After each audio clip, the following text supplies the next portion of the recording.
Hello everyone, I'm very pleased to welcome you in the name of Agir pour le climat, Act for Climate, the citizen and transpartisan French association hosting our conversation today, investing in deep renovation for recovery, how-to guide for member states.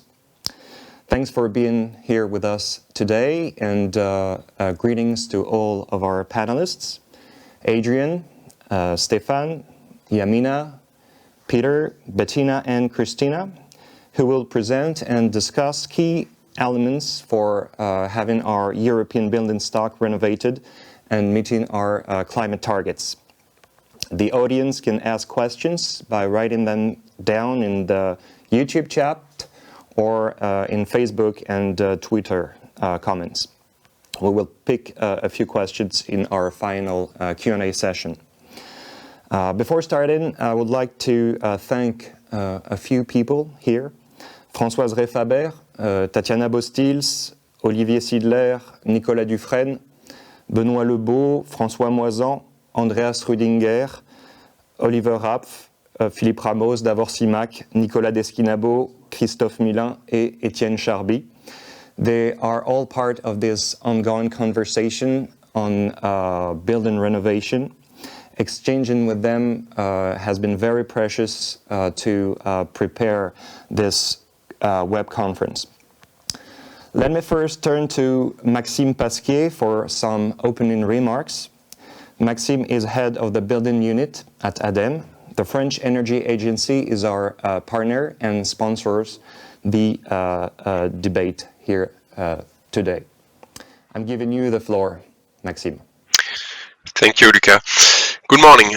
First of all, I'd like to thank you for giving me this opportunity to open this conference on investing in deep renovation of recovery, how to guide for member states. We are very grateful to the association, Act for Climate, for organizing this web conference and for having put together such an interesting program. It is particularly important for Ademe to support Act for Climate, and especially this conference. As a French agency for ecological transition, Ademe is firmly committed to fighting global warming, and one of the priorities to reach this goal is to raise awareness, to change mindsets on investment practices. I would like to refer to the many initiatives led by Act for Climate, and among them this web conference. As you know, there are a range of important recovery plans being set up by the European Commission and member states. Energy renovation plays a crucial role in those plans. And the speakers in the program are uniquely placed to debate this and to highlight the key themes, trends, and current practices. As you may know, in October 2020, the European Commission published its strategy on renovation wave with one clear objective: double the annual energy renovation rate by 2030. France, like other member states, aims to speed up the renovation of buildings, something that has become necessary to reach climate neutrality by 2050. With the intention of boosting the national economy over the next 2 years, this public investment program amounts to 100 billion euros in total, 30 of which allocated to the energy transition. It gives prominence to energy-efficient renovation in the building sector.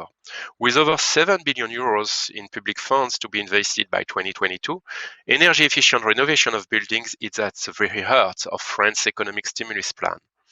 Buildings with better insulation, energy-efficient schools, environmentally friendly office buildings, those are just some examples, some of the objectives of France's economic stimulus plan.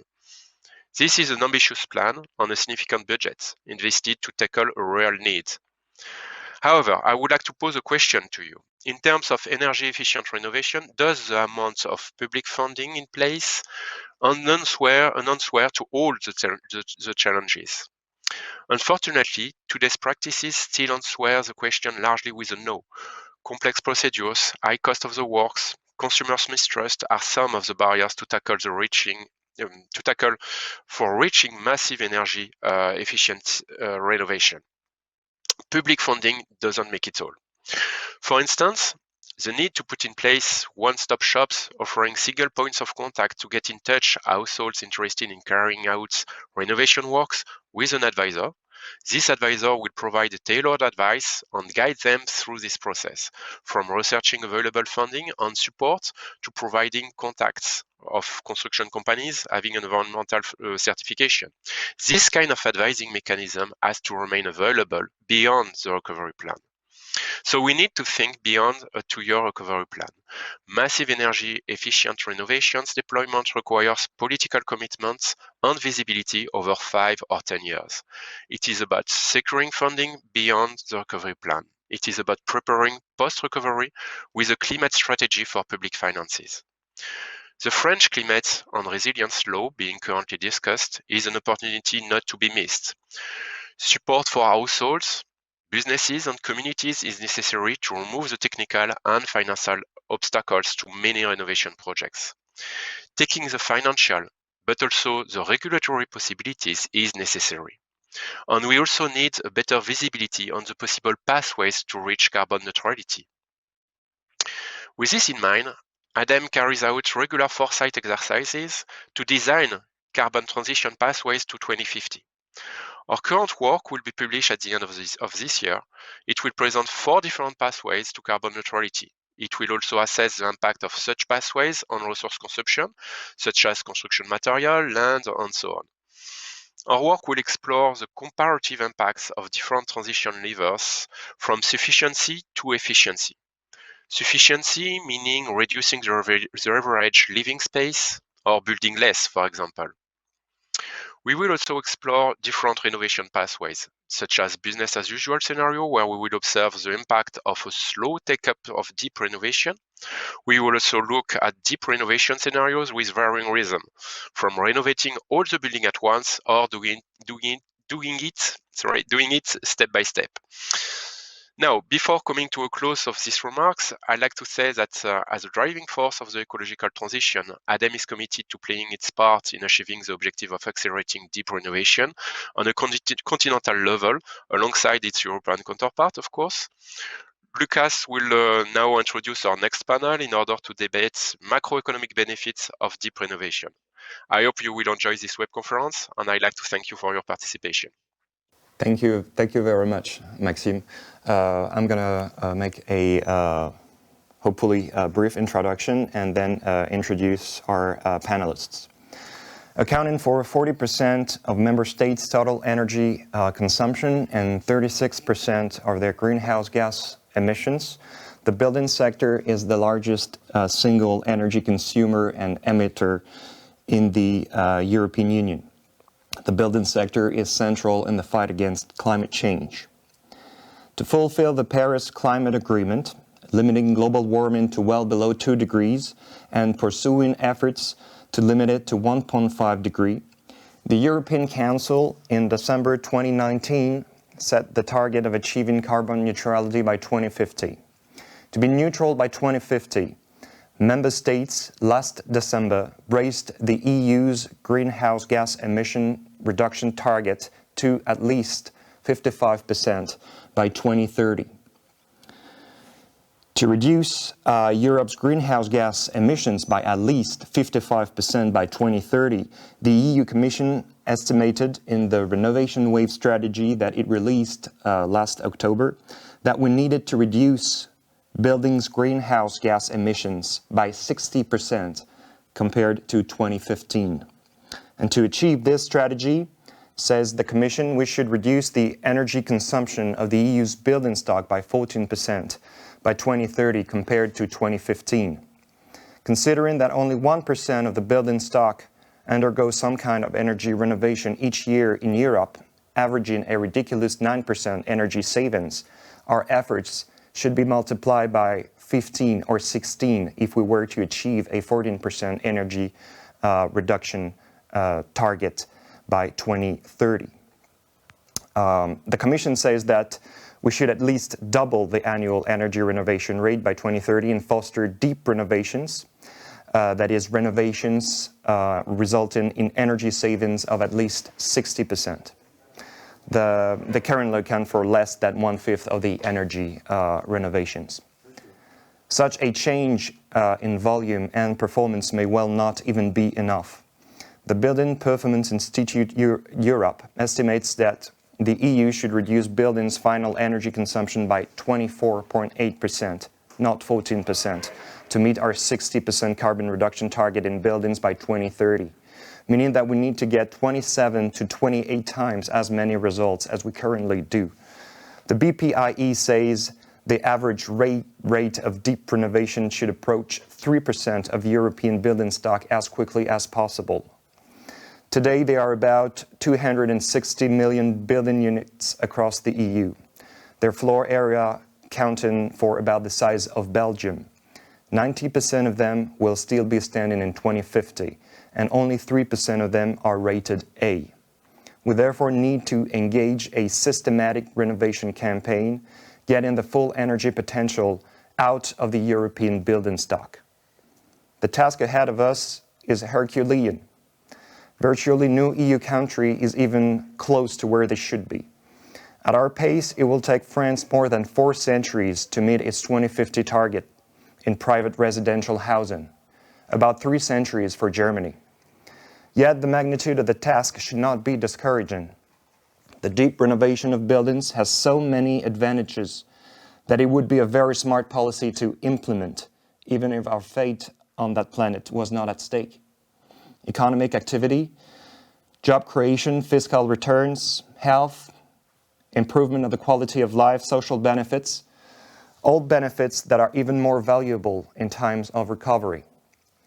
It may also seem impossible to mobilize the hundreds of billions of euros, 243 according to the BPIE, that are necessary each year to bring our building stock to the A label and make a deep renovation worth tens of thousands of euros affordable for all households. It is not, actually. First, a very significant part of the investments in deep renovation will be paid for by energy savings and valuation of the building assets alone. 2, governments already spend several billions on so-called energy renovation, in truth maintenance, through public subsidies and loans each year. All that public money is wasted and should be rechanneled exclusively towards deep renovations. Helping people change their boilers or their windows is getting us nowhere. 3, the recovery plans are making more money available in the coming years to kickstart the renovation wave.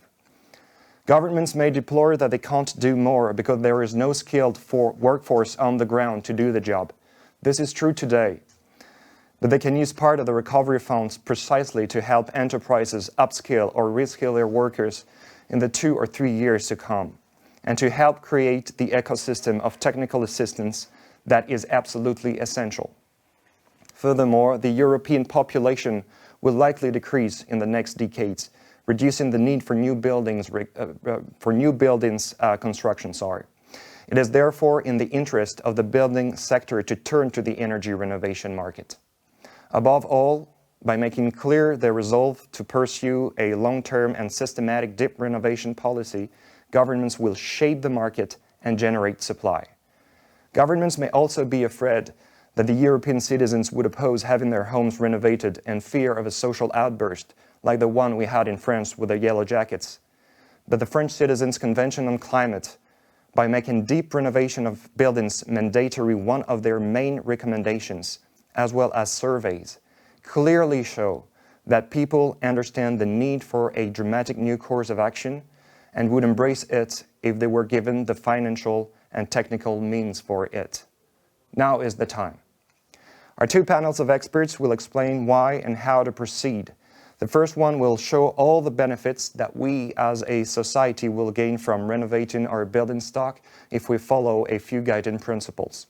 The second one will tell you how to proceed financially and operationally. The conversation will mainly focus on private housing.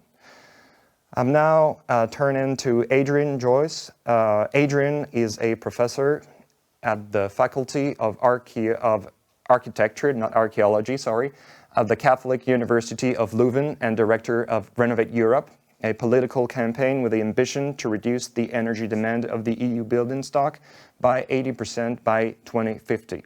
I'm giving you the floor, Adrian. Thank you, Luca. Thank you for that kind introduction and indeed for the overview that you've provided to the audience of the challenges that lie ahead. Indeed, we agree here at the Renovate Europe campaign that very significant ambition is needed, and we constantly try to put into the debate the multiple benefits that will arise, and also we try to point out where the means are that can be applied in the market in order to achieve these very challenging targets that you have so ably put together for the audience. My task this morning is just to say a few words about the Next Generation EU initiative, as I'm based here in Brussels, and to talk a little about what the European Commission's reaction has been to the COVID pandemic and now their preparations for economic recovery moving forward. In fact, the Next Generation EU initiative contains a number of different elements, one of which is called the Recovery and Resilience Facility. And this is the facility that contains the funding that can now be applied for economic recovery within the EU.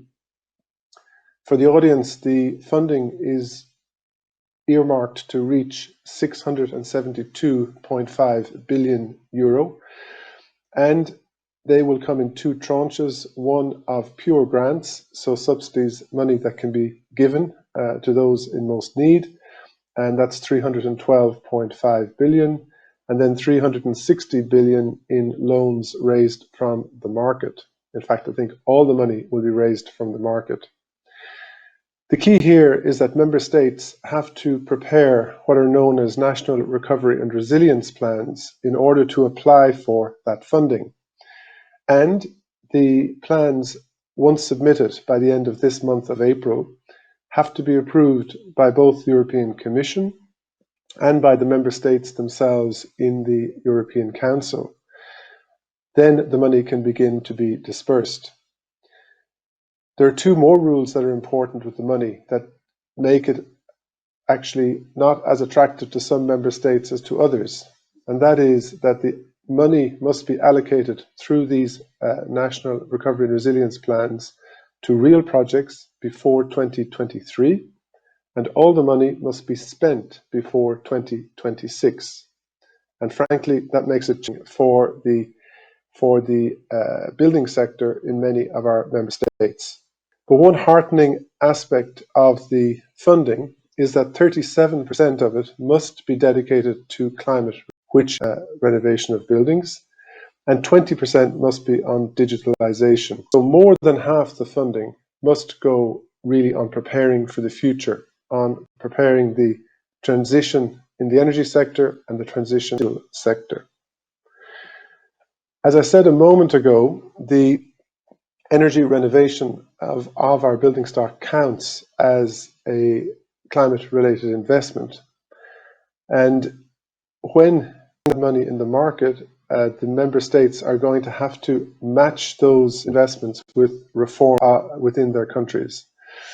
What kind of reforms are we talking about?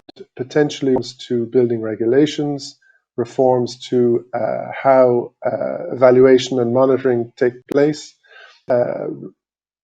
For achieving those reforms, we are aware that many member states lack the capacity and the technical ability to bring those reforms in, and even the ability to properly apply the funding to our sector. Fortunately, the Recovery and Resilience Facility now contains several opportunities for technical assistance to be provided at no cost to our member states. And the new technical support instrument under the RRF is a fund, if I remember correctly, in excess of €1 billion, which can be called on directly by member states without initial allocation to any one sector. The existing ELENA facility, which has been used to leverage private investment over the last funding period, is extended and expanded. And all of this is in addition to the existing normal 7-year budget of the European Union, which amounts to more than €1.1 trillion.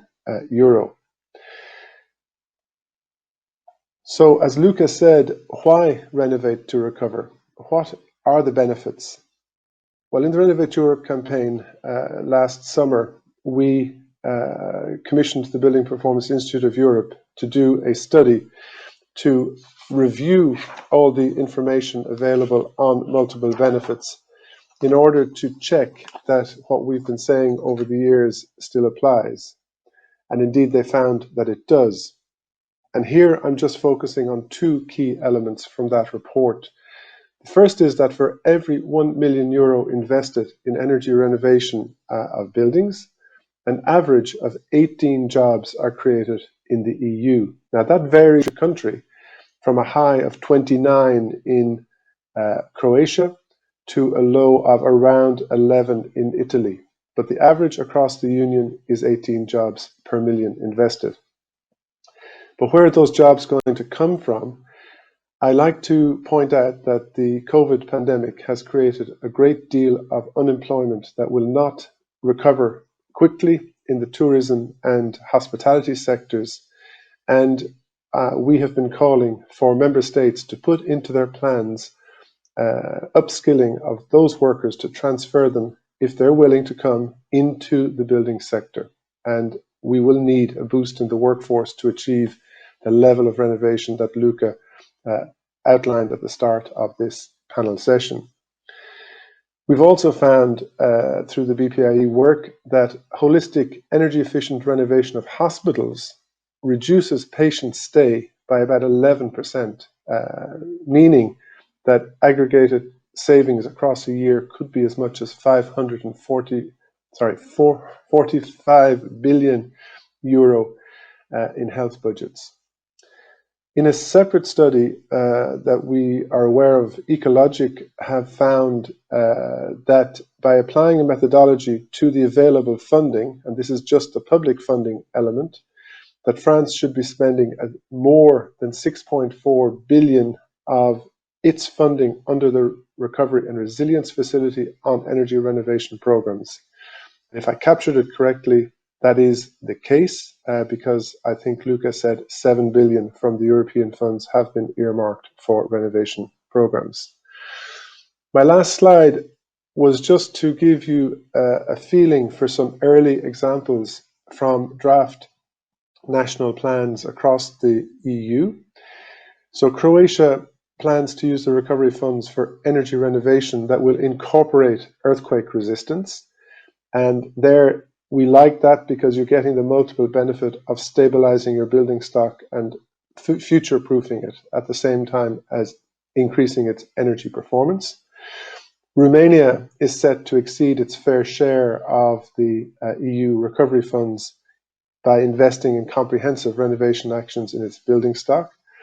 We know that Italy will use much more than its fair share in order to fund its super eco bonus scheme, where with a tax relief, people who renovate their buildings are getting 110% tax break. Yes, 110% tax break over a 10-year period. So it pays you to renovate. And Spain intends to channel some of its recovery funding into comprehensive renovation to alleviate energy poverty, another key issue where great multiple benefits can be achieved by directing funding correctly.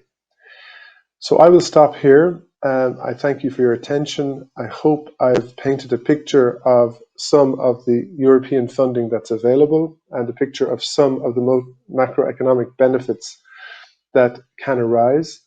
And I can also say, as Luca did, that we and our partners are ready to work sincerely towards this massive upscaling of energy rate and ambition in the months and years ahead.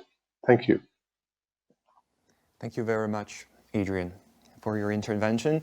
Now turning to Stéphane Quefelec, who will emphasize the social benefits from deep renovation in buildings. Stéphane is a senior energy and environment expert for the European Environment Agency. The EEA is an agency of the European Union, the task of which is to provide sound and independent information on environment. I'm giving you the floor, Stéphane.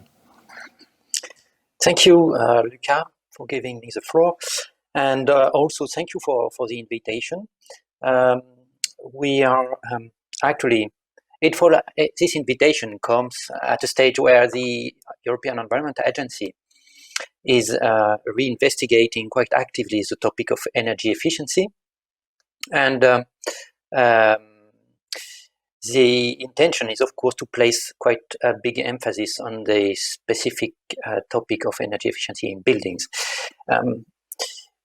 If well designed, energy efficiency in buildings can bring many benefits. I think several of them have been already cited here, but more importantly, these benefits might be fairly distributed across the population. And I insist a little bit on this fairly distribution of the benefits of these policies, because this will be the focus of my presentation. And maybe before going to this particular aspect of the benefit, I think a lot has been said on the macro benefits that can be expected from energy efficiency in buildings. Maybe I can add a little on the very macro benefit in terms of GDP growth. I think Lucas has given a lot of figures explaining the magnitude of the task, of the challenge, and also like the scale of the sector. It's a big sector. It's 9% of the GDP, the construction sector in the EU. And each time you stimulate a sector of such a size, of course, you stimulate the GDP as a whole. And in the context of the construction, or because the construction sector is mainly based on local small and medium-sized company, when you stimulate energy efficiency in building, you stimulate local business in the construction ecosystems. It's 90% of the companies in the construction sectors are small or medium-sized. So it's obviously crucial also, as it was said before, in the recovery plans in every country. In terms of energy, also, maybe I wanted to say that the consumption of energy in buildings is huge. It was said also before, 40% of the consumption of the total consumption in the EU is by buildings, or is made by the building sector. And in this sector, actually, the energy, and in the energy mix of this sector, the natural gas is still having quite a big share of it. For the residential building, it's almost 40%. So any increase of energy efficiency would reduce gas consumption and then gas importation, and would contribute, therefore, in reducing the dependency of the EU on importation of gas. This is an objective of the EU also in the energy field, purely energy field. And then the job market. As a job market, it was said already, a few figures, very striking. The construction sector is very labor intensive, and this is why energy efficiency can bring a lot of benefit in terms of jobs. And it's proven by past experience, because Ireland, for example, used the building efficiency to promote job creation after the crisis in 2008. And the home energy saving scheme, which has been developed at that time, supported an upgrade of around 88,000 of homes. And it has created 5,000 jobs each year from 2009 to 2011. So maybe now what is said before, what I said is about the quantitative aspect of it. But the Green Deal in itself, it's not only about quantity, it's also about quality. And quality, to my perspective, but I think it's very well shared, is about people. And it's about leaving no one behind. And it's also about how fairly are distributed all these benefit, this quantitative benefit of climate change policies across the population. This is actually why at the EEA we have started a work a few months ago looking about the different climate change policies, mitigation policies, and what are the impact, the social impact of these policies, and how the benefit and the cost distributes across the population. And I would say that, well, so we did scan quite a lot of different mitigation policy types. And one conclusion is like actually most of the climate mitigation policies are likely to result in negative distributional outcome. But very interesting result is like when we look at energy efficiency in buildings, it appears that this particular policy type for reducing emission is an exception in this landscape. Actually, energy efficiency in buildings, or policies to support this energy efficiency in buildings, tend to bring higher benefits to lower income households than to households with higher income. And therefore, they tend to contribute to reduce income inequalities. This is the characteristic of so-called progressive policies. The reason for this fact is because energy efficiency improvement allow to save on the energy bills in the medium long term, and they have the potential, this policy, to be progressive because lower income groups in average spends a more important share of their budget on energy bill than higher level income groups. So when you decrease the energy bill of the lower income groups, then they benefit proportionally more than higher income groups. And we also look at the non-monetary benefit, and in particular on benefit in terms of health and living comfort. And here again, evidence, okay, I have to say that actually there is less evidence on how distribute these non-monetary benefits. It's so there is more uncertainty than regarding the economic benefits or in terms of income distribution. Nevertheless, what we can say with the evidence we have is like also it's the same. The lowest income groups benefit proportionally more of health benefits and improved living comfort than higher income groups. This is because, in average, lower income groups are initially more exposed to environmental hazards in general, hazards due to pollutions, air pollution in indoor, outdoor, but also humidity and temperature. And beyond this aspect, we also found out from social scientists result that energy efficiency or energy efficient houses tend to change the daily life of people in many different ways, and in particular for the lowest income groups, because they bring some better mental health, lower anxiety, less depression. It's also due to the fact that there is a lower frequency of moving from house to house connected with better energy efficient housing. There is also a connection of improved school and work attendance connected to energy efficiency in housing, and lower social exclusion and isolation. So I think in particular in this situation we are now, the crisis, the COVID crisis and the economic and social crisis which is connected to this pandemic, it's some of these aspects are very important to recall. And I would say that we don't talk only about energy and climate mitigation here. We are much at a higher level, I would say. We talk about long-term development problems, human development issue, and we also talk about adaptation to climate change. These are all co-benefit of energy efficiency policies. My next slide is about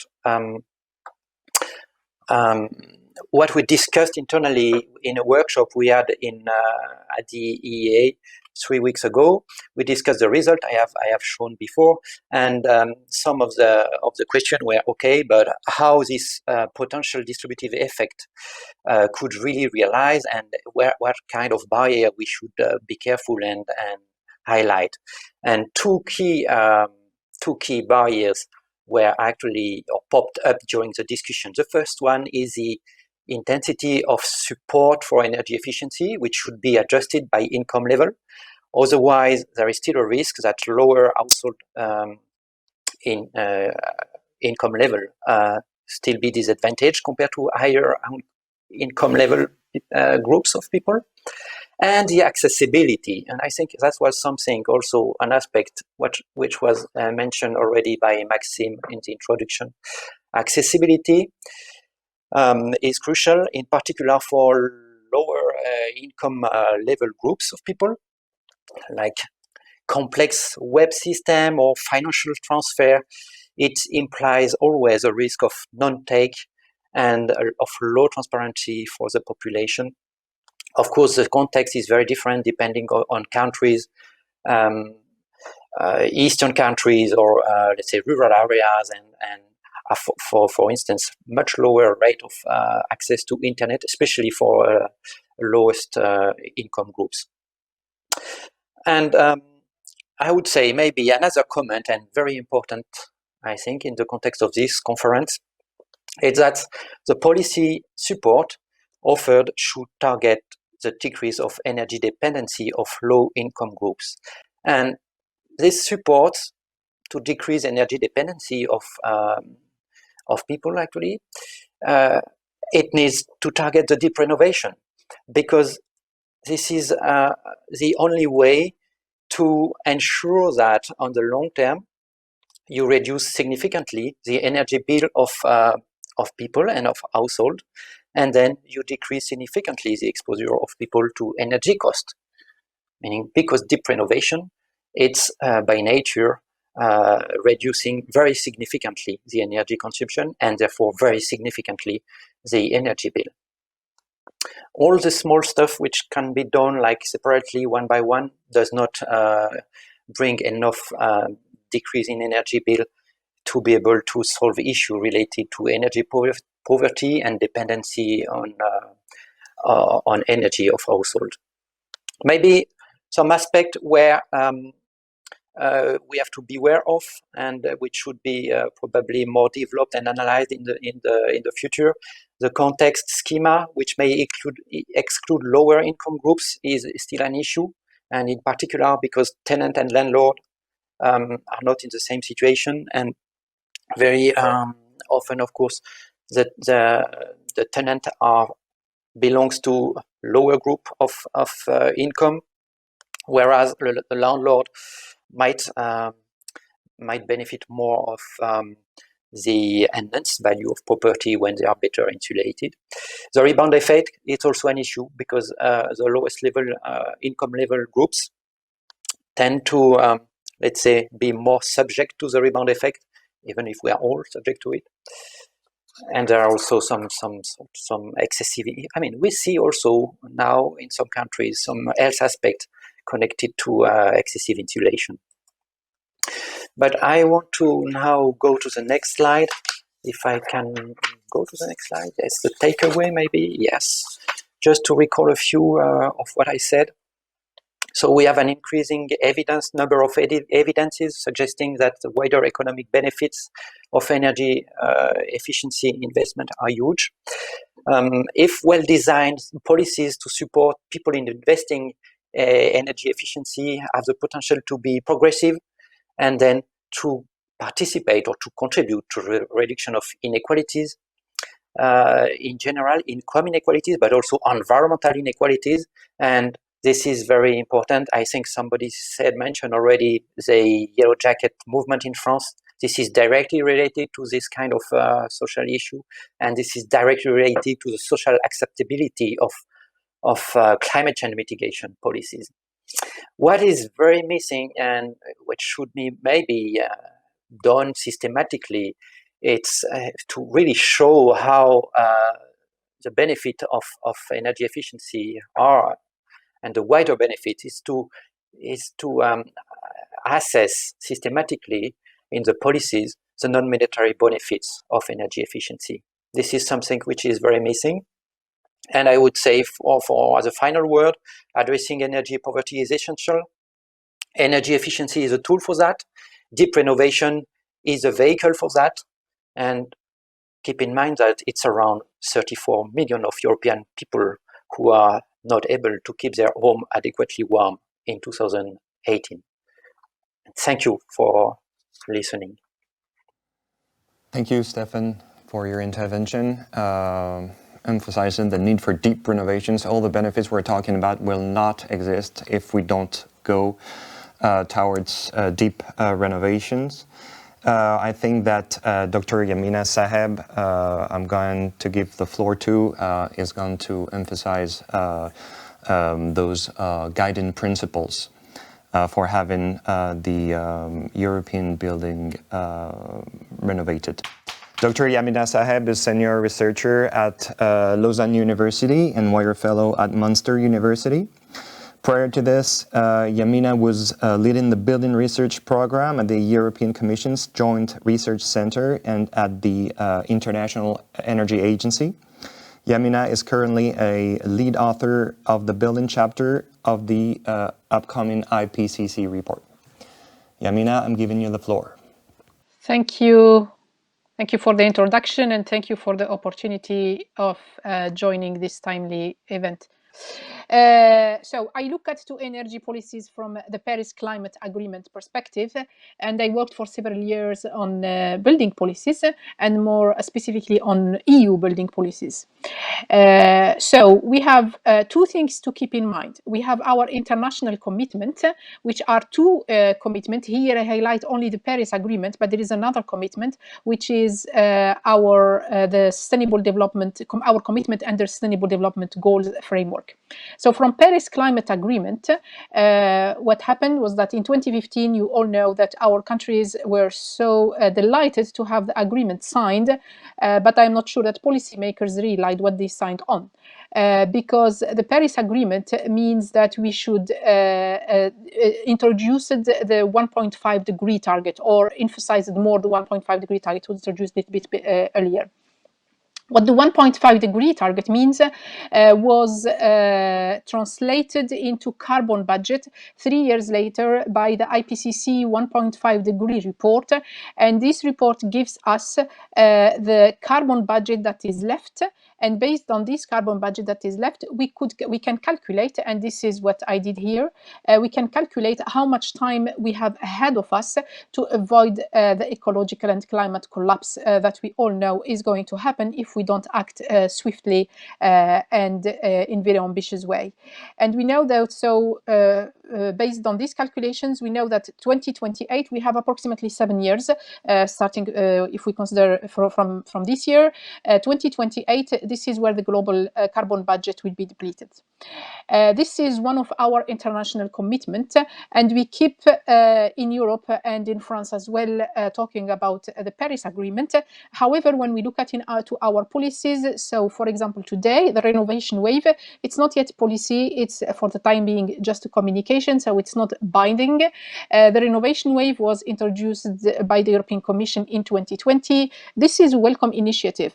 However, we cannot say that the renovation wave is Paris compliant or is going to make Europe's building Paris compliant, and this is where we have an issue. The renovation wave introduced two objectives, as mentioned by the previous speakers: doubling the renovation rates, without giving the exact figure. So doubling the renovation rate, which renovation are we talking about?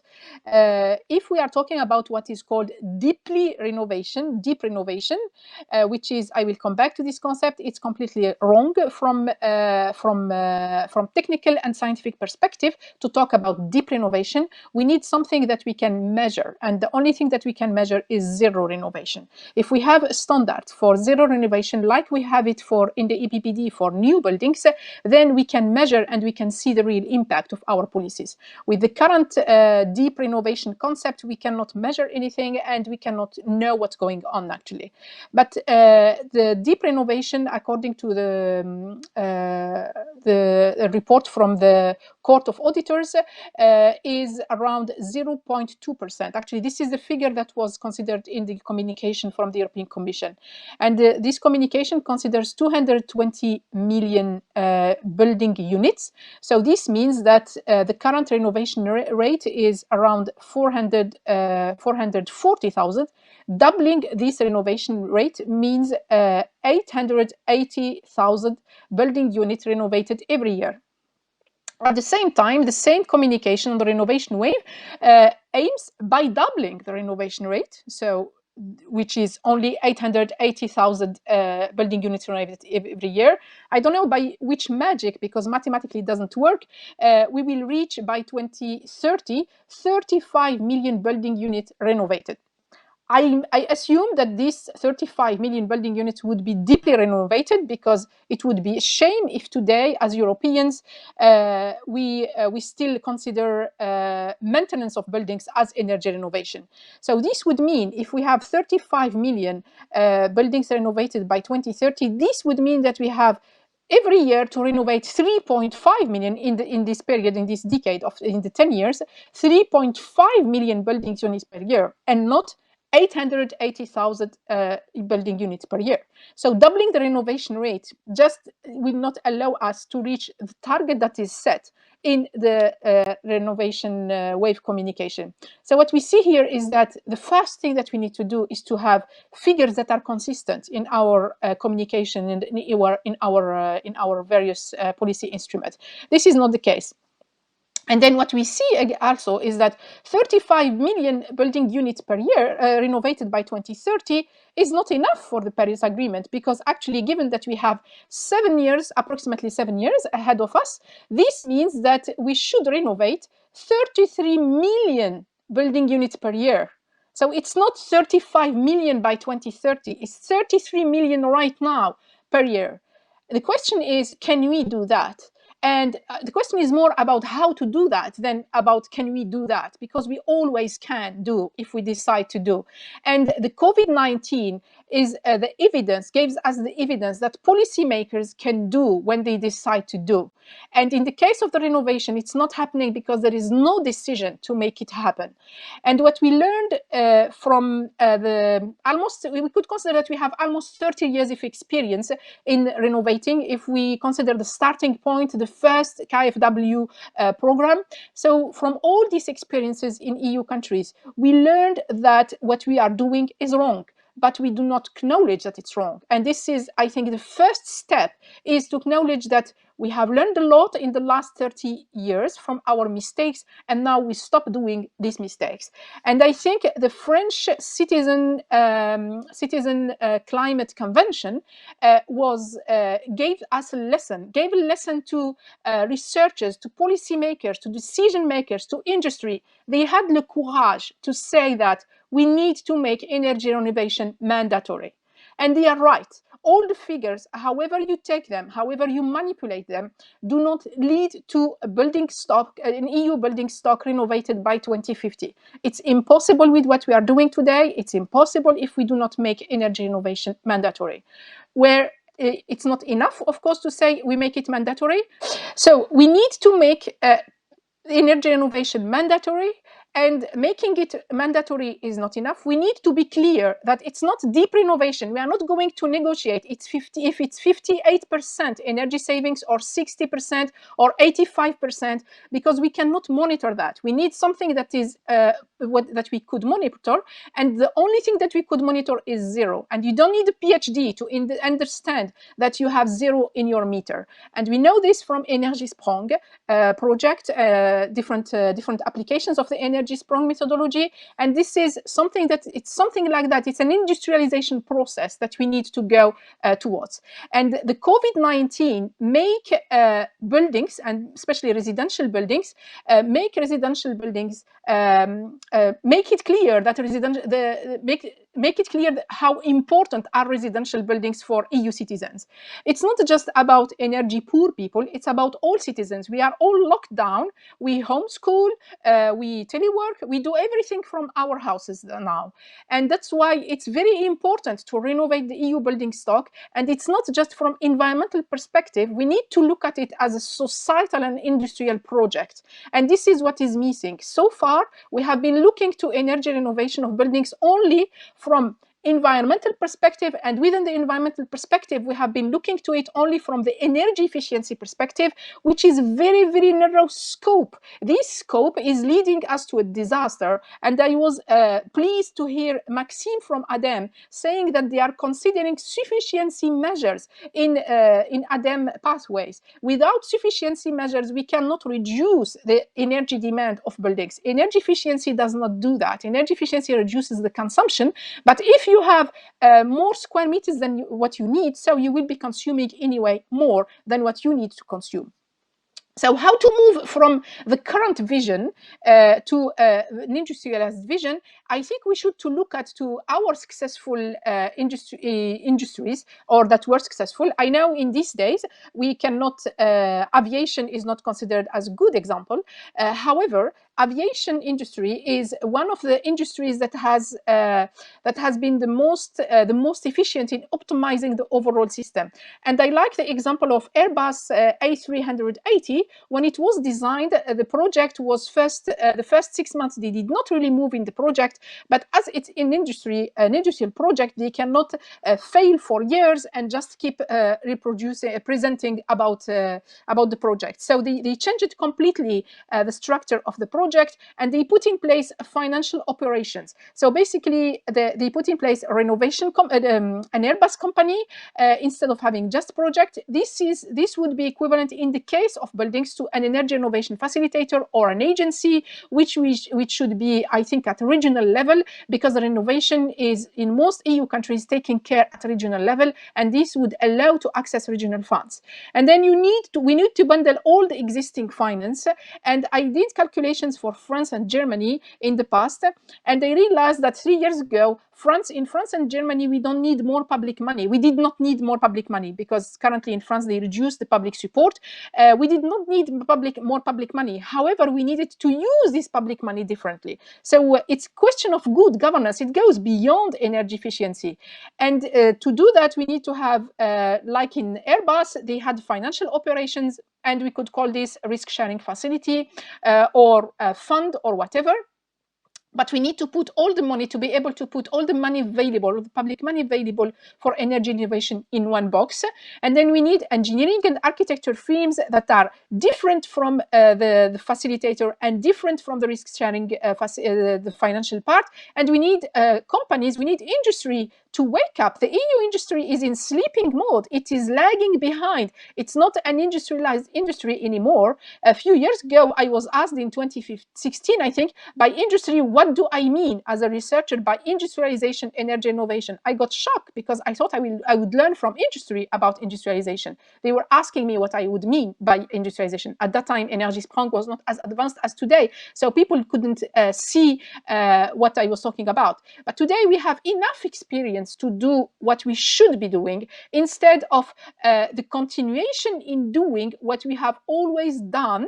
And my fear today is not really about the innovation way, because it's communication. It's not legally binding instrument.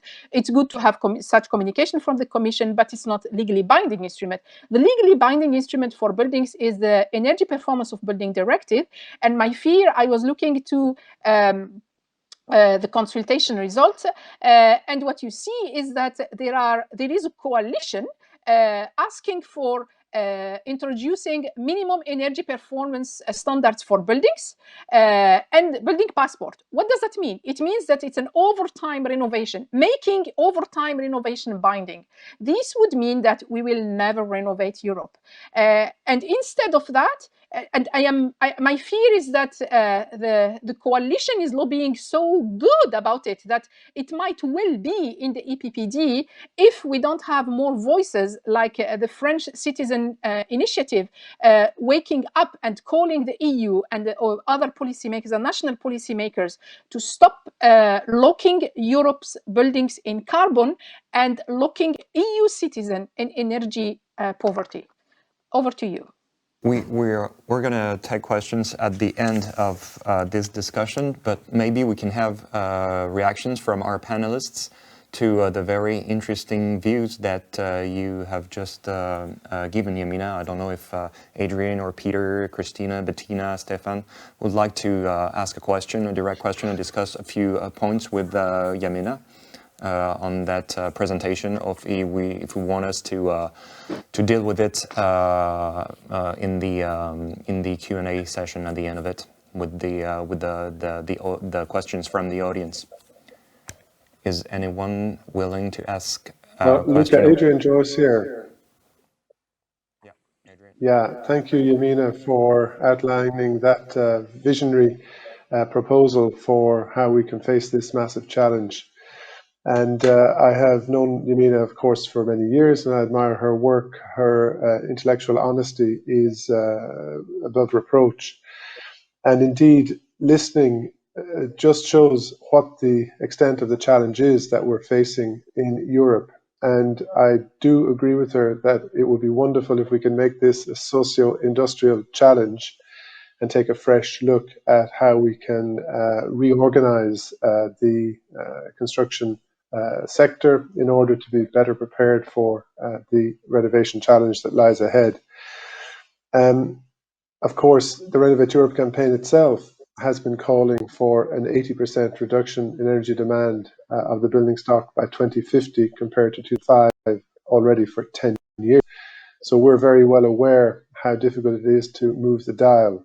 But at the same time, we have precisely the same ambition as Yamina, meaning that we also wish to see the building stock transformed, and that's the right word, transformed, being highly energy efficient and decarbonized, so zero carbon by 2050. That is in the European Directive on Buildings, that is now a requirement in law for member states. We do also notice that member states have tended in the past to be very cool on introducing regulation to stimulate the market. And our hope now, part of that coalition that Yamina referred to, calling for minimum energy performance standards. But part of our hope is that the introduction of those standards will help to wake up society and the different segments of society to the urgency of the challenge we face. Because without an obligation, it looks like we'd never move within the construction sector. No. So I would just make those few words. Yamina, yeah, tell me. Yeah. It will be great if we could have Renovate Europe campaigning for zero energy renovation. Because if you introduce maps, we have only one round left to renovate our building stock. If you introduce a map to the maps today, so basically the EPPD, it will be in implementation stage around 2027. And you remember my first slide, I showed that 2028 is the last year for the carbon budget that is left for the 1.5 degree target. So basically it's too late. If we would have done this 30 years ago, that would have been okay. But today, introducing maps means that you lock building stock in carbon, and you lock poor people in energy poverty, and you do all that using public finance. Of course, individuals are free to lock themselves in carbon. That's their freedom. But the main issue here is that the energy renovation market in the EU exists only because we have the public finance. It did not exist before the public finance. So that's why it's a question of good governance. It's misuse of public finance. So what would be good is to have the Renovate Europe campaign explaining that maps is not the right way today.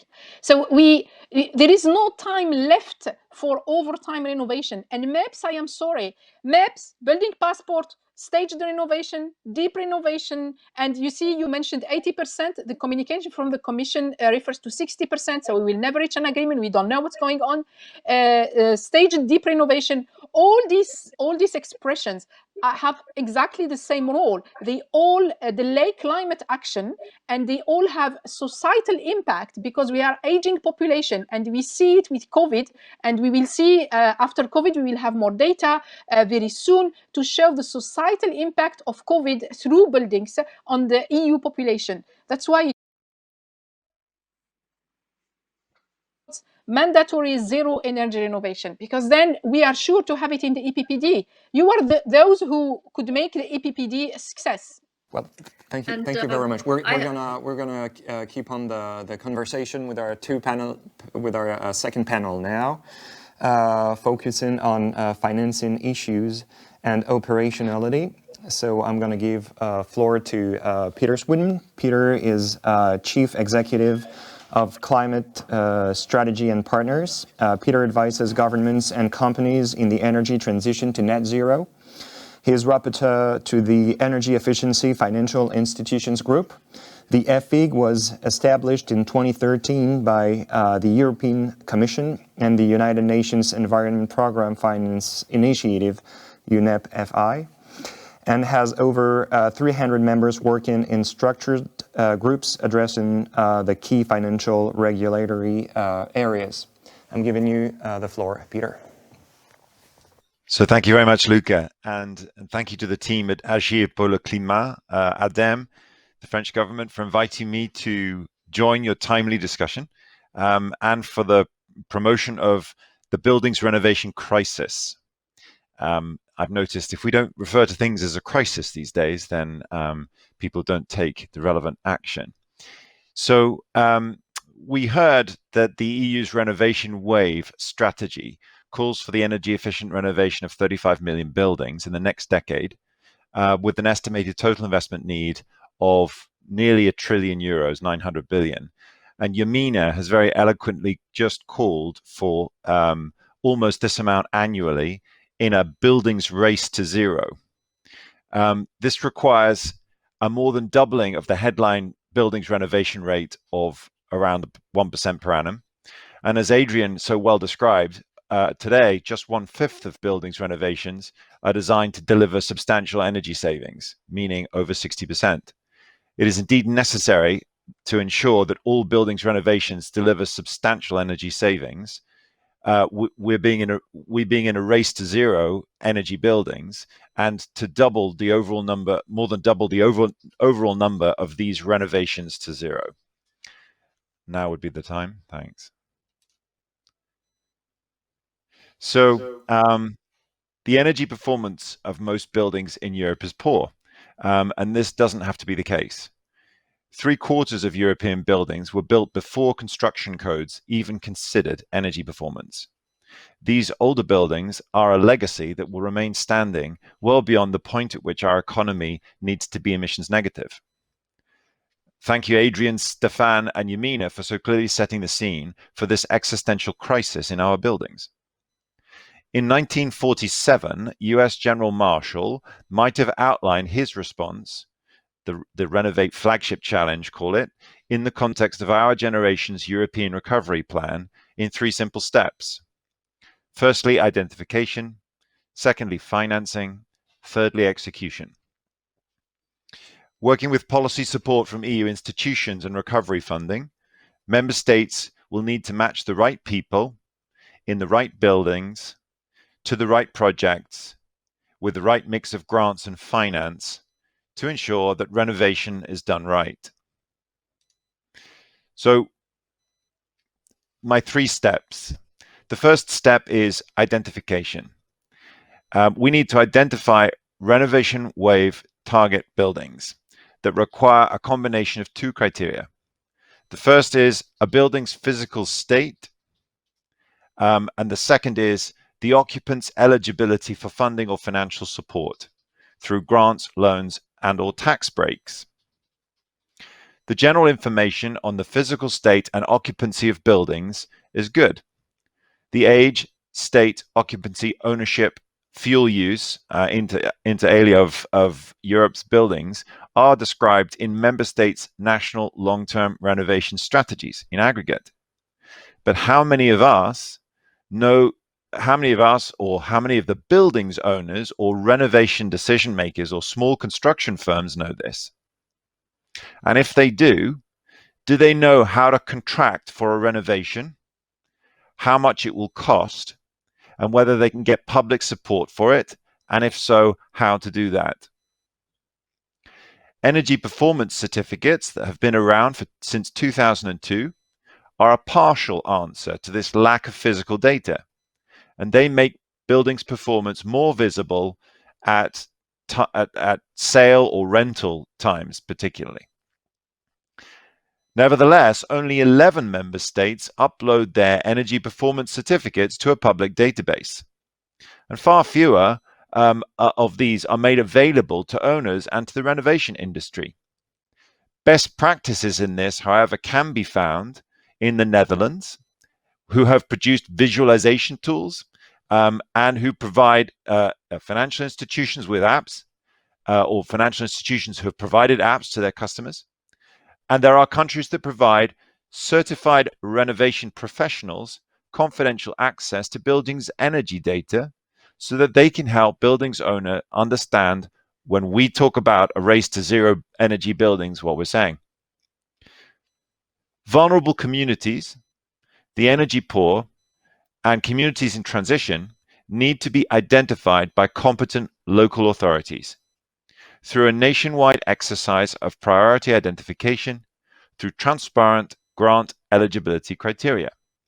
Transparency is critical, as these grants can just be only one component of the renovation funding package in most cases. Step 2 is financing. Today, many building renovations are self-financed. Home improvements, boiler replacements are simply funded from savings accounts. However, the deep or to zero renovations identified by the renovation wave will cost the same as a new car, and yet do not benefit from the myriad of competitive lease financing packages that a car dealership can offer you today. Nevertheless, monies will be available from governments to promote deep renovations, for project development, and to part pay for the components whose returns take more time, like insulation. The question is, where is the dealership for home renovations? And are they empowered to offer a fully balanced package of grants and low-cost loans to finance an optimum or zero energy efficient renovation? Successful funders like KfW, who will speak later, in Germany, Credex in Estonia, VIPA in Lithuania, the Czech Renovation Fund, IDAI in Spain, build a trusted network of agents and collaborators who are able to identify qualifying buildings renovation projects, undertake the work, and provide the necessary information to apply for blended financing packages. Germany has a network of over 10,700 government-accredited energy experts that work with the State Bank, KfW, and Germany's energy agency, DENA, that can prepare renovation plans. Rather like the concept of an independent financial advisor, these independent renovation advisors and project managers prepare a technical project, and they can arrange the financing and are required to co-sign the loans as a testament to their technical inputs and their interest as a reference in case the project doesn't deliver against the owner's expectations. European residential buildings are estimated to be worth 17 trillion euros, and they are home to 220 million households. There are around 7 trillion of mortgages in Europe. 17 minus 7 is equal to 10. That means that there is 10 trillion of home equity against which homeowners can borrow for deep renovation to convert this equity into savings and local jobs. Borrowing against 10 trillion euros of home equity, often belonging to the older generations, can stimulate, as we've heard, jobs and lower ongoing energy costs. Secured against a green property with nothing to pay except on sale for 30 years as a new financial instrument supported by central banks seems like a road as yet untraveled in mainstream renovation markets and may be a response to General Marshall's call. It's also an intergenerational transfer. The Economist this week published an article showing how low home ownership was among the millennial generation in comparison to the baby boomer generation. The home equity owned by older generations can be converted into jobs for the young to enable us to recover faster as a society together from the pandemic. So execution, how will this happen? There are very many testimonies to high quality deep renovations that satisfy their customers. These customers and owners live more comfortably in healthier environments that cost far less or potentially zero to heat and light. Yet the risks of execution hassle and performance delivery remain hard to overcome. The miracle of zero bills, healthy living, and even on-site power production is passed by word of mouth. And in renovation, seeing is still believing. Retail business models expand virally, with growth picking up in renovated communities and, in some countries, by buildings literally changing color. Building renovations have always been slightly ad hoc. The renovation process, business model, and finance supply chain is more complex than in car purchase or mortgage finance. And there are fewer entities that offer pre-financed deep renovation packages in a way that's easy to understand and simple to execute. This is a particular challenge for SMEs, those that employ less than 50 people, and those that organize Europe's 18 million construction workers that contribute 9% to Europe's GDP. You may ask, how many certified renovation project managers in local or regional buildings renovation firms are required to deliver this challenge?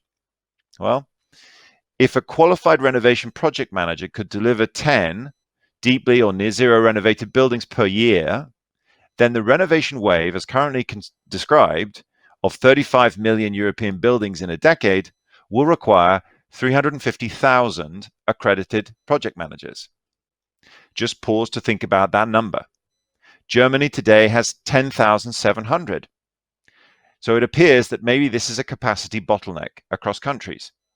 Yet if project managers can expect to earn, say, 10% of executed projects, then the size of the market for these project managers is 9 billion euros per annum. That's 9 billion of potential salaries for 350,000 additional people.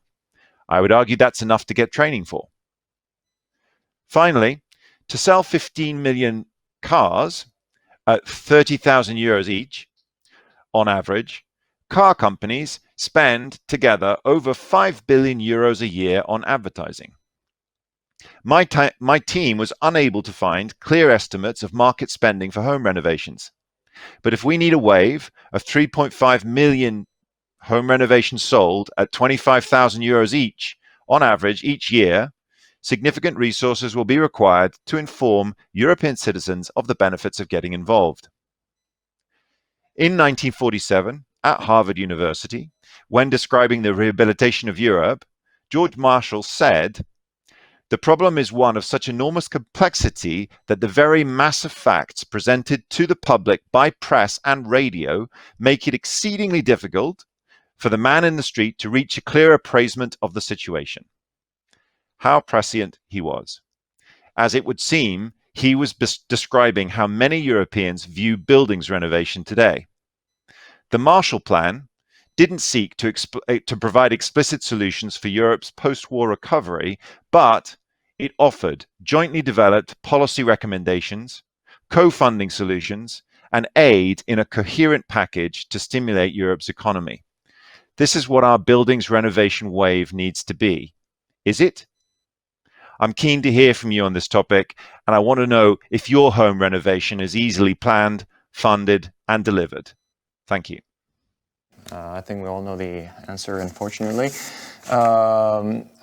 Bettina is, that's a good transition for Bettina, who will emphasize the role of the pool of German experts that you were talking about, Peter. And the question would be, how could it be replicated across Europe? So Bettina, I'm giving you the floor. Bettina Dorendorf is Vice President of Private and Corporate Clients Division at KfW and Senior Sustainability Manager in charge of KfW's domestic promotional business, covering inter alia sustainable finance as a topic. KfW KfW, for those who don't know, is Germany's people promotional bank and has developed an important promotional program for residential energy efficiency. Bettina? Okay, thank you very much. Good morning, and thank you for inviting KfW to this webinar. I'm quite sure that most of you, can you hear me? I can hear you, Bettina. Okay. In Paris, So I'm we can hear sure you. that good. Most of you have heard about the domestic flagship program, Energy Efficient Construction and Refurbishment. I will therefore keep my introduction very short and focus my contribution on the role of the energy expert in the deployment of public promotional programs for energy efficiency in the building sector. So KfW is the promotional bank of the Federal Republic of Germany, established in 1948 with now over 70 years of experience and a 100% public shareholder background. The main purpose is to deploy financial support programs on behalf of the federal government. Just to give you an idea on the size, in 2020, the balance sheet volume was 543 billion euros. KfW has approximately 7,000 employees. We benefit from a stable AAA rating, which provides easy access to the capital market and which is due to a guarantee of the Federal Republic. The business areas comprise domestic promotion for private households, SME, public sector clients, as well as international business. This international business is represented on the one hand by the KfW IPEX Bank, the commercial arm of KfW covering international export and project finance, and on the other hand, KfW Development Bank supporting developing countries. The business activities of KfW is based on the megatrends on the challenges stemming from a number of megatrends, which are climate change and environment, globalization, digitalization and innovation, as well as social change. So KfW is working with the mandate of the German government to address these megatrends with suitable promotional programs. So the business volume normally ranges between 75 and 80 billion euros. In 2020, there was a record year, which is due to the financial support provided on behalf of the government to fight against the consequences of COVID-19. So in 2020, the promotional volume amounted to 136 billion euros, so a 75% increase against 2019. KfW is deploying almost 50% of its financing to environmental and climate purposes, carving out the COVID support. Financing for energy efficiency in the domestic promotional programs amounted to almost 30 billion euros. This includes the well-known flagship program, Energy Efficient Construction and Refurbishment, with 26 billion euros. So, could you put my slides on, please?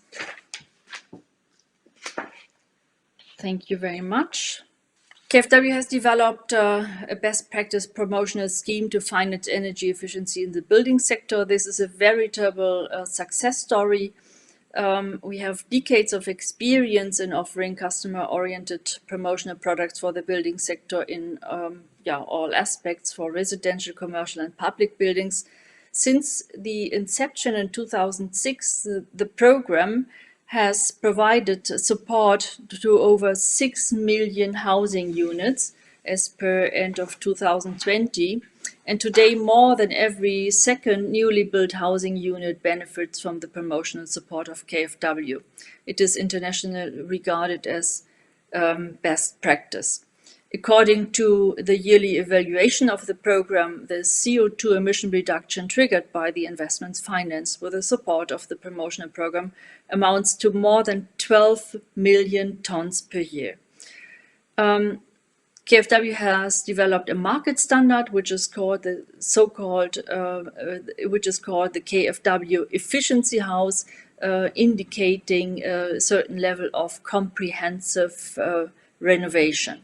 The standard is based on the current legislation regarding primary energy demand and transmission heat loss in a new building.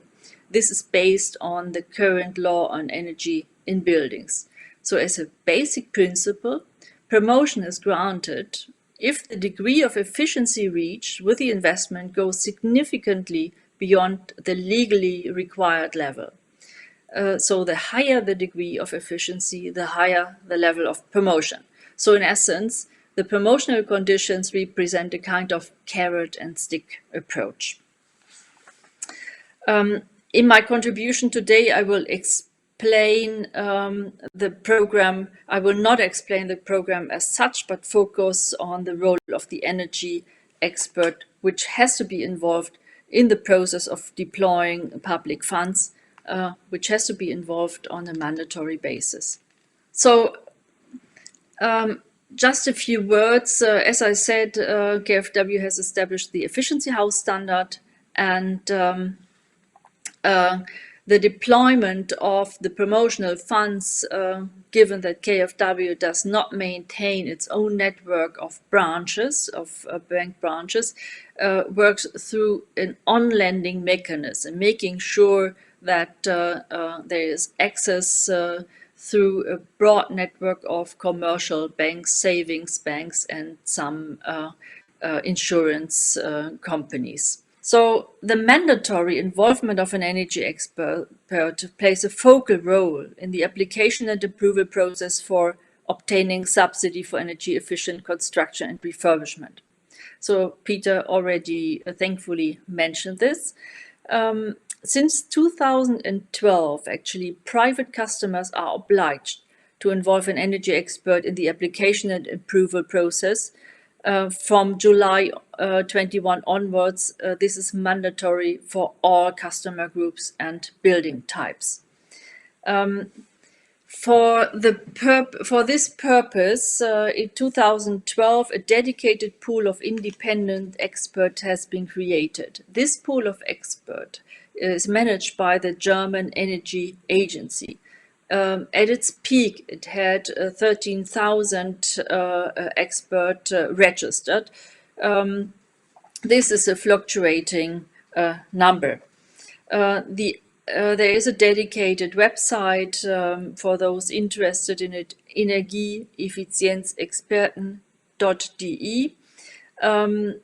The experts have to pay an annual fee for the membership in this expert pool. So there's a website. This website allows for searching an expert with regard to regional or local characteristics. You can actually type in your postal code and then see which experts are around and which experts are specialized on the building type you would like to renovate as an investor, for instance, residential, non-residential buildings. And some experts are just registered for advising on single measures. The pool of experts is regarded the AAA list of energy experts in Germany because of the high level of professional expertise which is required to become a member of the list. So the minimum precondition is the right to issue energy performance certificate. There is a high share of architects and engineers in the pool, but also handcraftsmen. One important aspect is the fact that these experts have to be independent, in particular when they provide advice for a comprehensive refurbishment program.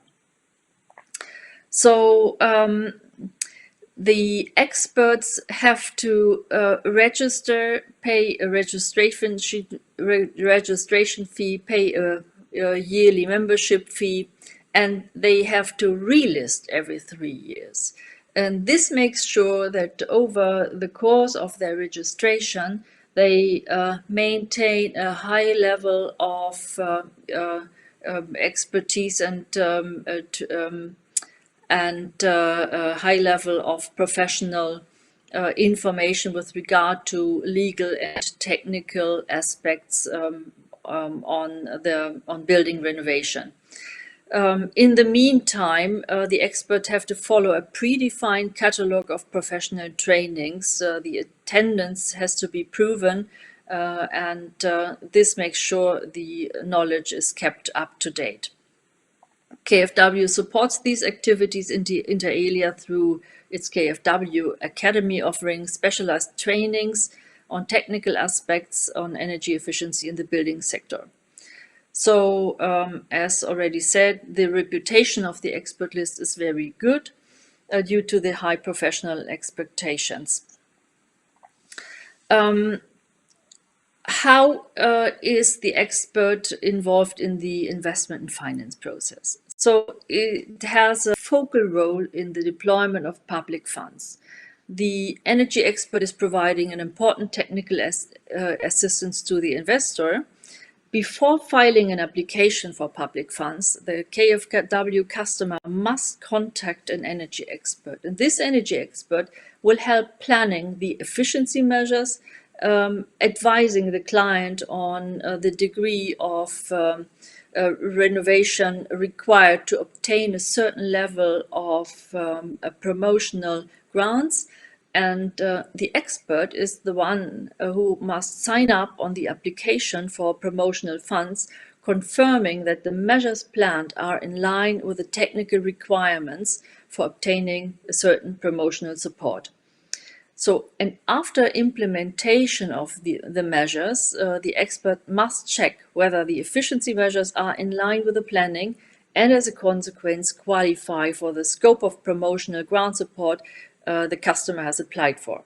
He or she will do this by checking invoices, check the implementation or based on photos, and in some cases also by on-site visits. The expert then must provide its signature to confirm the compliance with the technical promotional requirements, and only then the promotional grant element will be booked for the benefit of the customer. If this signature is refused, there will be a kind of recalculation, and a deeper check of the actual level of efficiency reached, and eventually adjustment of the level of promotion. With this involvement of the energy expert, several benefits are clearly visible. It creates a win-win situation for the customers or for the investors. The energy in energy efficiency refurbishment, the involvement of the energy expert provides guidance in preparing and implementing the refurbishment project, and this is particularly important for private individuals, condominiums, and SMEs. So, how to finance the involvement of the energy expert? It is costly. And in order to make sure that finance does not become an impediment, KfW provides finance for the involvement. So far, a dedicated grant product is covering up to 50% of the costs, so maximum 4,000 euros. And from 1st of July 2021 onwards, where there will be some structural changes in the setup of the German promotional program for building renovation and public support for it. The promotional support for the expert will be an integral part of the promotional finance. It will range between 2,000 and 5,000 euros for single measures and 4,000 euros for comprehensive refurbishment per housing unit for multi-family buildings, with a maximum of 20,000 euros per multi-family building. From the perspective of the public budget, the involvement of the expert assures a high degree of quality of the measures financed with public money, and also guarantees a certain degree of fraud prevention. From the point of view of the energy expert being registered in this dedicated pool, this comes along with further benefits. They gain exclusive access to the large market of KfW-financed efficiency projects. Also, the pool of experts is regarded like a AAA list, and the expert gain visibility and an excellent professional reputation. On top of this, a regular survey carried out by KfW also revealed that the involvement of the energy expert lead to a better understanding of the efficiency project by the investors, often motivating them to opt for even more ambitious efficiency projects. So maintaining this infrastructure is costly and mainly self-financed by the experts after public financial support in the initial phase of setting up the expert list. So let me conclude by saying that the involvement of the energy expert is very beneficial for all parties involved in the process of deploying public funds, and in particular for private households and SMEs, providing the urgently needed support and assistance. Thank you very much. Thank you very much, Bettina, for this detailed presentation of the technical assistance, how it goes in Germany. Just before giving the floor to Kristina, a very quick question. Do you think that this organization, this German organization, can be replicated across Europe? And even though Germany is very advanced in its assistance package, even Germany needs to scale up to reach its climate target in building. So, what is missing in your opinion? I think it's difficult to say, and I think we, in all European countries, we face more or less the same situation. And it might be surprising that in a country with such a well-organized promotional scheme, the renovation rate still does not meet the expectations. Well, we saw during the year 2020 that there was a sharp increase in demand for energy efficiency loans, in particular for efficient new buildings and also efficient renovation. This was due to a massive increase in the promotional incentive. So we increased the grant element to 40%. So as a customer entering into applying for a 120,000 euros loan for home renovation, for comprehensive home renovation, customers can obtain up to 40% repayment reduction grant, which is more than 30,000 euros. And this very generous incentive has led to a massive increase in demand. So, what does it show? That scaling, increasing the grant element, increasing the financial support has an effect, and also providing technical assistance has a very important effect. Thank you very much, Bettina. Now turning to Kristina to keep on talking about financing and technical assistance. Kristina is head of advisory and consulting at GIEC Finance, a private company based in Spain and in the Netherlands, designing and setting up sustainable renovation programs together with cities and regions. Such programs bring together innovative and affordable financing, technical assistance, and smart funding to ensure that sustainable renovation is accessible to all. Kristina, your turn. Thank you very much, Lucas. And it's a pleasure to be here, and thank you for this invitation. So today I was asked to speak about our experience on the ground and really share the takeaways for home renovation and designing those programs and working together with cities and regions. While the slides are being put up, I'd like to really start from the premise that the majority of homeowners do not want to renovate their homes. And if they do, they're rarely motivated by energy efficiency alone. It's absolutely key to focus on other multiple benefits that were addressed in the earlier panel. And also for every homeowner, renovation is most of all local, and it's a deeply personal business. And the local element of it also creates this local ecosystem to which the homeowner tends to go to. It's the local contractors, and also it's, of course, cities and regions who are at the forefront of this transition.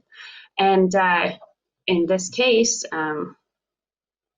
just changing the slide, cities and regions really need to play a very strong role in terms of galvanizing their renovation wave, but they cannot do it alone.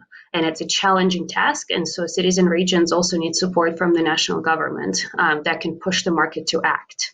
And such support can include a number of tools and a number of tools in the toolbox. And one of them could be mandatory requirements or all kinds of mandates. We heard from Yamina earlier where she proposed that the mandates should really focus on net zero. And as a private sector stakeholder, we're a big supporter of mandates because, first of all, they stimulate the market, they create the demand, and they push homeowners to renovate. However, every mandate, every stick has to be also followed by a carrot. And so in this case, the example of fiscal incentives is really key. And we have a great example from Italy, also cited earlier by Adrian Joyce, and that was specifically the eco bonus and the super bonus that gives 110% fiscal credit offered to all building owners by the Italian government on specific energy efficiency renovation measures. And lastly, a couple of words about grants and subsidies. They can create market distortions and actually lower demand for renovation. So it's very important to optimize the use of subsidies and grants and to create long-term programs and long-term schemes. And again, coming back to fiscal incentives, because these tools can really help leverage private funding. And we heard just earlier from Bettina to learn about how grants are used in the KfW program to actually stimulate demand rather than to create this waiting game of citizens waiting when the new grant is released, either by the city or by the national government. So overall, I think today's session really made it clear that renovation wave is calling for massive action. And one thing is also clear, that this action cannot be achieved by the public sector alone. That while the public sector can certainly provide lots of things, the public sector can provide leadership, trust, public funding, grants, subsidies, fiscal incentives, and set key policies to move the market. But the private sector is equally important, as it can have more experience and proven track record, specifically in demand generation. And that's often the missing piece of the puzzle. Because again, coming back to my first statement, that homeowners are not typically motivated to renovate.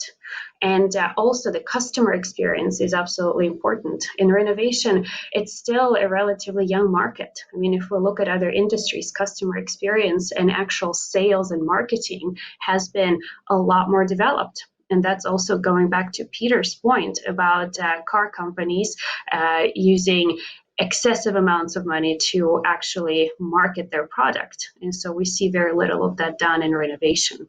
And here again, I have to point out that many public one-stop shops or home renovation programs still focus on information providing and awareness raising, when we need to make a massive switch to marketing and sales rather than just information providing.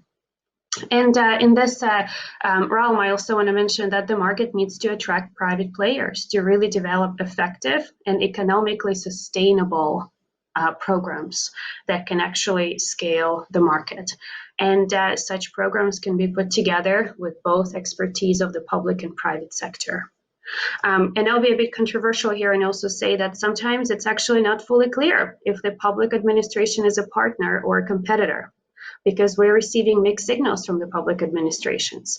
There are fully public one-stop shops that cannot attract private players, that also cannot even subcontract private activities, and plus, there are public players who have access to various guarantees and financing incentives, while the private sector doesn't.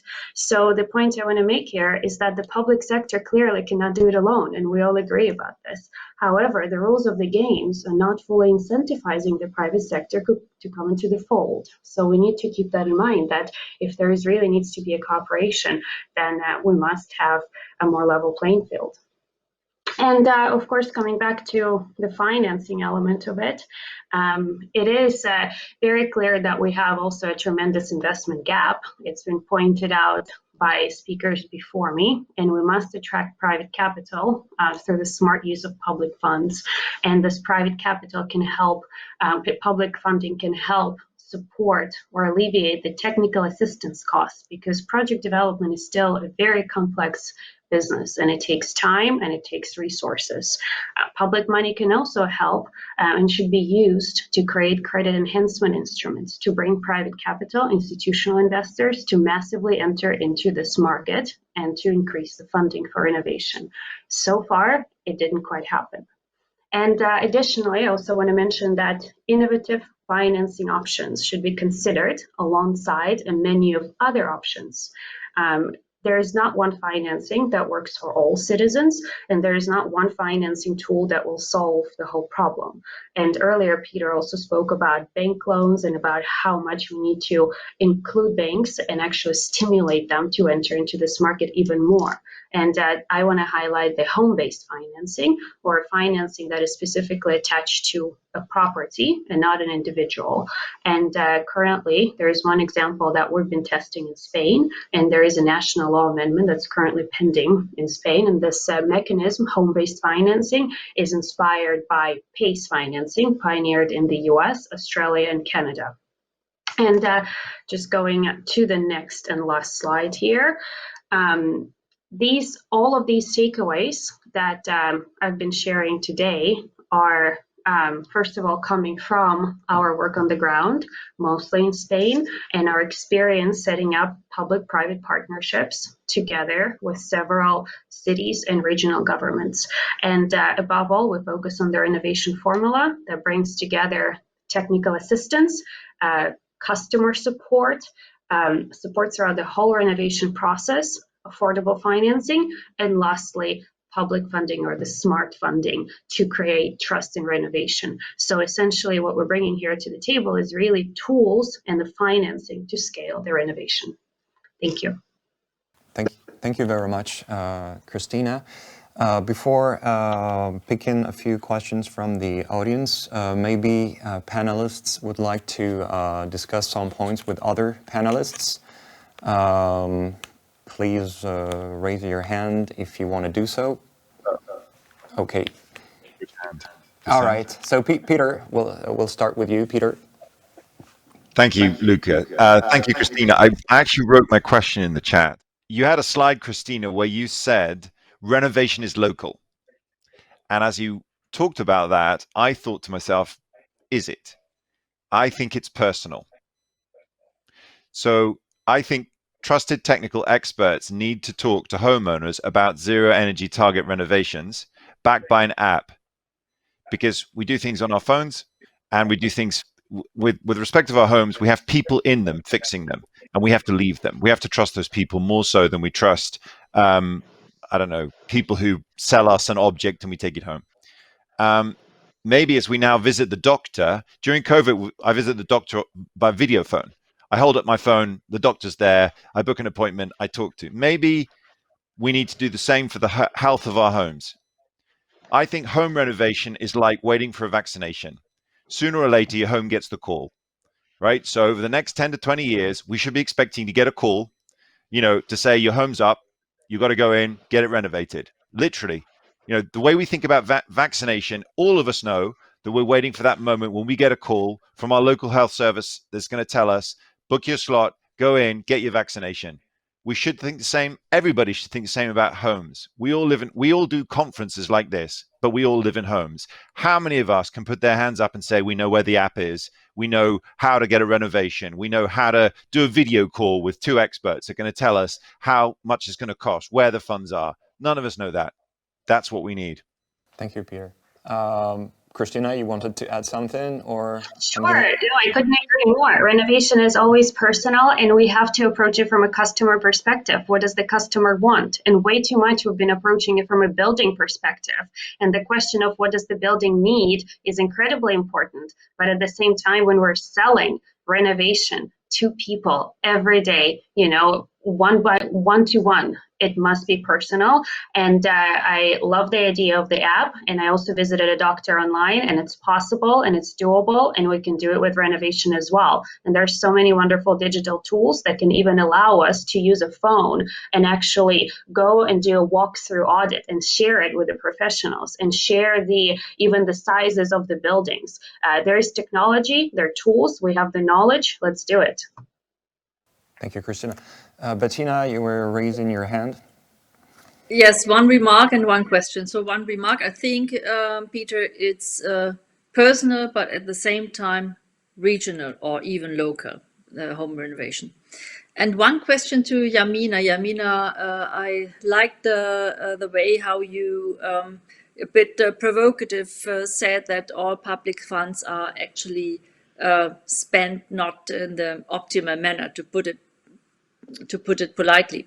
So could you outline in a few words, how do you think that the public funds should be spent better, and be a bit more precise than in your initial statements?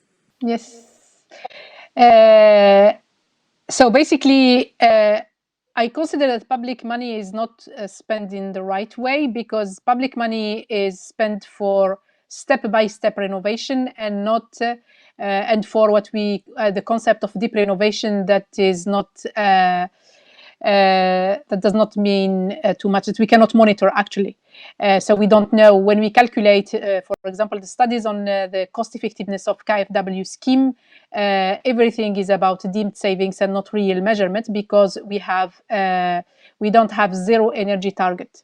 To spend public money as we should be spending public money, because it's a responsibility, we should stop funding step-by-step renovation, single measures, and we should use public money only for zero energy renovation, with monitoring of the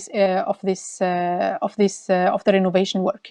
So, if I am not mistaken, the KfW scheme, when it started at the beginning, did not include single measures. And for me, as an analyst and as a citizen, even if I don't pay taxes in Germany, I feel sorry to see that KfW evolved towards single measures, funding single measures. Because single measures do not lead us to decarbonize building stock, and in the case of the energy poor people, it does not. It locks them in energy poverty, and maybe it's not. This is this is how I see it actually.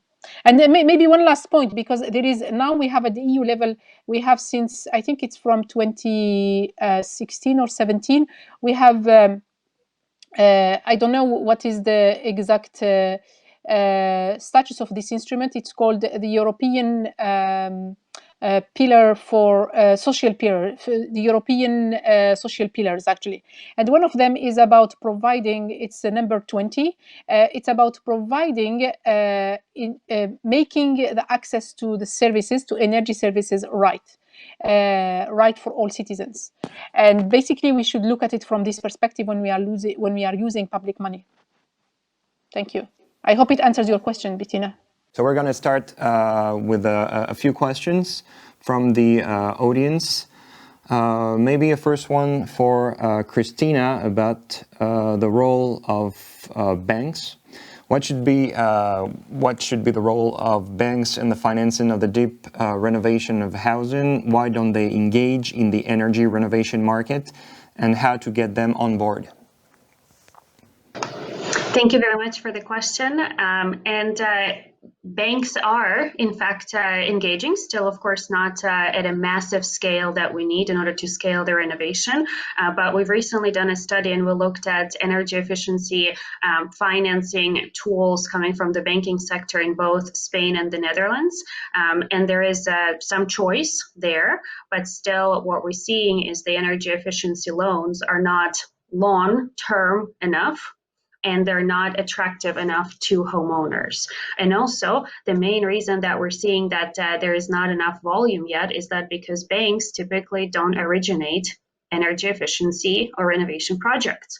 And so one of the things that we're now testing is engaging with several banks and bringing them together to one-stop shop so that a homeowner actually has a choice, and they have a choice of which financing to go with. They can, if there is an option of an innovative financing tool, they can use that if that suits them, or they can choose which energy efficiency loan from which bank to go with. A lot of it, of course, has to do with trust, as we're learning and talking to homeowners. Sometimes they're more willing to go even with a slightly more expensive loan, but from the same bank where they already have a mortgage, or the same bank that they trust, that they know, etc. So I do think it's very much important for banks to be talking to the originators of the energy efficiency renovation projects and to engage with originators and to work together with them, and whether that originator is a public or private entity, and then create that more virtuous ecosystem where there is one centralized body and it's connecting both the supply side, so the whole architects, engineers, and contractors, and connects the financing side as well to the homeowner. Thank you. Thank you very much, Kristina. And another one linked to that matter, maybe for Peter, why deep renovation loans are not requalified as housing loans? Their term are longer and their rates lower. Yeah, thanks for the question. And I think this relates also to the role of banks. So banks have a cost of funds which is higher than governments. And the European Commission has a cost of funds that is lower than national governments together. The Commission has said it was going to raise a significant amount of new EU-level debt to fund the recovery. Last time I looked, if the Commission launched a 30-year bond, its interest rate may be close to zero. So the idea which I'm working on is to see if we can channel loans, European renovation loans, at zero coupon, which is slightly different from zero interest rate, meaning you just don't pay any cash component for 30 years. Now, these can be channeled through banks, not issued from banks' balance sheets. That's a different thing. So what we need from banks, in my opinion, is we need banks to be retail channels for government-backed, zero coupon, long-term European renovation loans. That means that as a citizen, you would be offered a deep renovation without having to pay anything for 30 years. That European renovation loan will be secured on your property against the home equity which you in 30 years will have in that property. You will like that because you'll get, in essence, for free, something that you don't pay on for 30 years, during which time your home's value, if homes continue to increase in value at the rate that they have since the beginning of time, will cover. So in essence, that feels to me like a win-win-win. The people who will get paid from that will be the people doing the work, the banks as a processing fee for passing through essentially what amounts to European money to European citizens, and the SMEs comprising the renovation sector will do the renovation work, and the citizen will see cash positive savings and greater comfort and multiple benefits immediately from day one. So to me, very simply, that should be the European renovation loan. And that should be the way in which the European Central Bank spends its recovery backed money. Thanks very much, Peter. This resembles one proposal by French deputies, Vallot and Bricout, what you're saying, that you don't pay anything until the building changes hand. Another question, maybe for Adrian, more technical, or Yamina, maybe Adrian. Is it taken into account that the increase of summer heat waves is a main subject in renovations, besides the energy saving and the reduction of greenhouse gas emissions?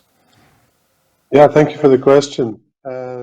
Indeed, the question of summer cooling is one that we hear a great deal about. And as the impacts of climate change begin to be felt more and more in a shorter time frame, it will become more pertinent moving forward. But indeed, it has to be recalled that major energy efficiency measures to a building envelope are largely built around making that envelope more insulated. And insulation keeps the cold out in the winter and the heat out in the summer. But what is important, and it's a technical question indeed, is to ensure that we have adequate shading in the summertime. So passive shading that would prevent overheating. And it is something that is not maybe technically taken into account adequately in building design these days, because it hasn't been a problem in the past.